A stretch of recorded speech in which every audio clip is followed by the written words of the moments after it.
Friends, आज हम बात करेंगे आईआरएफसी के बारे में। और जैसा कि आप लोग देख पा रहे हो दोस्तों कि फ्राइडे के ट्रेडिंग सेशन में आईआरएफसी में कुछ खास हमें तेजी बनते हुए नहीं दिखाई दी है। फ्राइडे के ट्रेडिंग सेशन में इसमें करीब 0.58% की एक हल्की सी तेजी बनते हुए दिखाई दे रही है। तो आज इस वीडियो के माध्यम से हम लोग जानेंगे दोस्तों कि आईआरएफसी में अभी हमें क्या करना चाहिए, क्योंकि देखा है तो जिन लोगों ने भी आईआरएफसी में इन्वेस्ट करके रखा था उन्हें देखा है तो एक अच्छा खासा रिटर्न आईआरएफसी ने ऑलरेडी बनाकर दे दिया है। तो क्या चांसेस है आने वाले ट्रेडिंग सेशन में आईआरएफसी में क्या हमें गिरावट होते हुए दिखाई देगी? अगर गिरावट होते हुए दिखाई देती है तो कौन सा लेवल तक आईआरएफसी हमें जाता हुआ दिखाई देगा? क्योंकि अगर आप आईआरएफसी के चार्ट को देखोगे दोस्तों तो आईआरएफसी देखा जाए तो 33 रुपए के लेवल में एक सपोर्ट बनाने की कोशिश कर रहा है। तो क्या आईआरएफसी 33 रुपए के लेवल को सस्टेन करेगा या फिर उससे भी नीचे आईआरएफसी में गिरता हुआ दिखाई देगा? कौन सा लेवल पर आईआरएफसी में इन्वेस्ट करना सही होगा? आने वाले समय में आईआरएफसी का क्या टारगेट निकल कर आ रहा है? तो इन सारी चीजों को हम लोग एक एक करके डिस्कस करेंगे इस वीडियो के माध्यम से। तो मेक श्योर दोस्तों वीडियो को स्किप ना कर पूरा देखो, ताकि आप चीजों को सही से समझ पाओ और अपनी खुद की इन्वेस्टमेंट डिसीजन ले पाओ। लेकिन दोस्तों मेरी आपसे एक ही रिक्वेस्ट रहेगी, चैनल को सब्सक्राइब और वीडियो को जरूर से लाइक कर देना, ताकि आपको इस तरह की अपडेट्स रेगुलर बेसिस पर मिलती रहे। तो चलिए फ्रेंड्स वीडियो को स्टार्ट करते हैं। तो सबसे पहले अगर इसके फ्राइडे के कारोबार पर नजर डालें तो स्टॉक जो है ओपन हुआ 34 रुपए 70 पैसे में,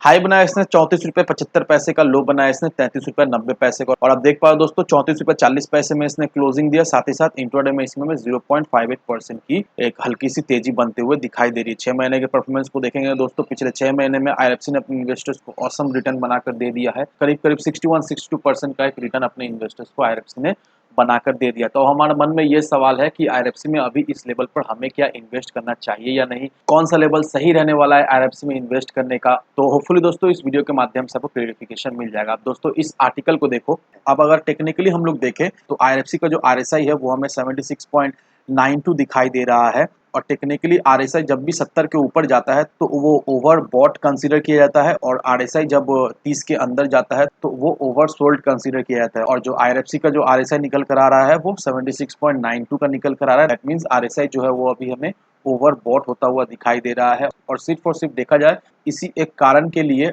आईआरएफसी में आज के दिन हमें गिरावट होते हुए दिखाई दे रही है। और मैं बहुत समय पहले ही बता दिया था कि आईआरएफसी अभी ओवर बॉट जोन में जा चुका है। तो अगर आप इन्वेस्ट करने को सोच रहे हो तो प्रिकॉशन के साथ इन्वेस्टमेंट कीजिए, क्योंकि आरएसआई जो है वो अभी हमें ओवर बॉट होता हुआ दिखाई दे रहा है। लेकिन सबसे अच्छा बात यह है कि अगर डेली चार्ट को अगर हम देखेंगे दोस्तों तो डेली चार्ट में आईआरएफसी का जो सिंपल मूविंग एवरेज है वो हमें above 50 days, above 100 days, above 200 days के ऊपर ट्रेड करता हुआ दिखाई दे रहा है। ये देखा है तो एक पॉजिटिव संकेत है, क्योंकि आईआरएफसी अपना मूविंग एवरेज को अभी हमें रिस्पेक्ट करता हुआ दिखाई दे रहा है। तो ये जो मूविंग एवरेज को आईआरएफसी एक्सपेक्ट करता हुआ दिखाई दे रहा है दोस्तों, तो अगर आप चाह रहे हो आईआरएफसी में फ्रेश एंट्री लेने का तो जो सबसे अच्छा लेवल रहने वाला है आईआरएफसी में फ्रेश एंट्री लेने का वो है 26 से 27 रुपए का। तो ये ध्यान रखना कि जब भी ये स्टॉक हमें 26-27 रुपए के लेवल में मिले उस समय आप फ्रेश एंट्री ले लो, क्योंकि वहां लॉन्ग टर्म में आपको एक अच्छा खासा रिटर्न मिलेगा। अब कितना रिटर्न मिलेगा दोस्तों ये भी एक बार जान लेते हैं। अब इस आर्टिकल को देखो, सबसे पहले दोस्तों यहाँ पर देखो जी बिजनेस के पैनलिस्ट और मार्केटिंग एक्सपर्ट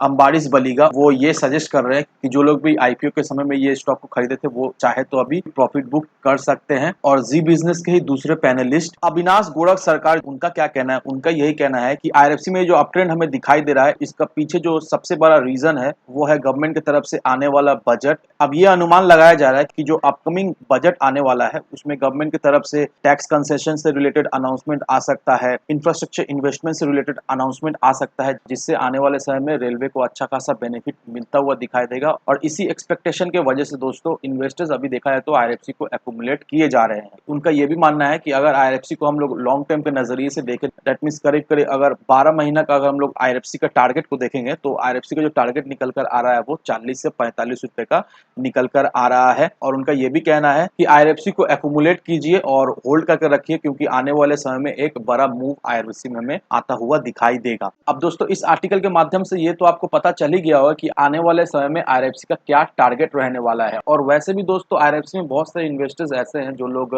डिविडेंड के लिए इन्वेस्ट करते हैं, क्योंकि आईआरएफसी का डिविडेंड यील्ड काफी शानदार है। इस वजह से भी बहुत सारे लोग आईआरएफसी में इन्वेस्ट करते हैं। लेकिन ऐसा नहीं है कि आईआरएफसी सिर्फ और सिर्फ डिविडेंड के लिए। अगर हम लोग आईआरएफसी में इन्वेस्ट करके रखते हैं नो डाउट आईआरएफसी से हमें एक अच्छा खासा रिटर्न तो मिलेगा ही मिलेगा। और उसका सबूत आईआरएफसी ने दिखा दिया है कि आईआरएफसी में किस तरह का पोटेंशियल है, आने वाले समय में किस तरह का रिटर्न आईआरएफसी हमें मिल सकता है। तो हम एज ए इन्वेस्टर्स अगर आईआरएफसी में इन्वेस्ट करके रखते हैं नो डाउट आने वाले कुछ सालों बाद आईआरएफसी हमें एक मल्टीबैगर रिटर्न तो बनाकर दे जाएगा ही दे जाएगा, क्योंकि ऑलरेडी आईआरएफसी ने ये साबित कर दिया है कि आईआरएफसी के पास पोटेंशियल है एक अच्छा खासा हैंडसम रिटर्न बनाकर देने के लिए अपने इन्वेस्टर्स को। तो इन सारे फैक्टर को कंसीडर करो, उसके बाद ही अपना एक इन्वेस्टमेंट डिसीजन लो। लेकिन दोस्तों मेरी आपसे एक ही विनती रहे कि विदाउट एनी डिटेल रिसर्च के बिना कहीं पर भी इन्वेस्टमेंट ना करें। वीडियो अगर आपको पसंद आए तो लाइक से सब्सक्राइब जरूर करना। तो चलिए फ्रेंड्स, मिलते हैं हम अगले वीडियो में।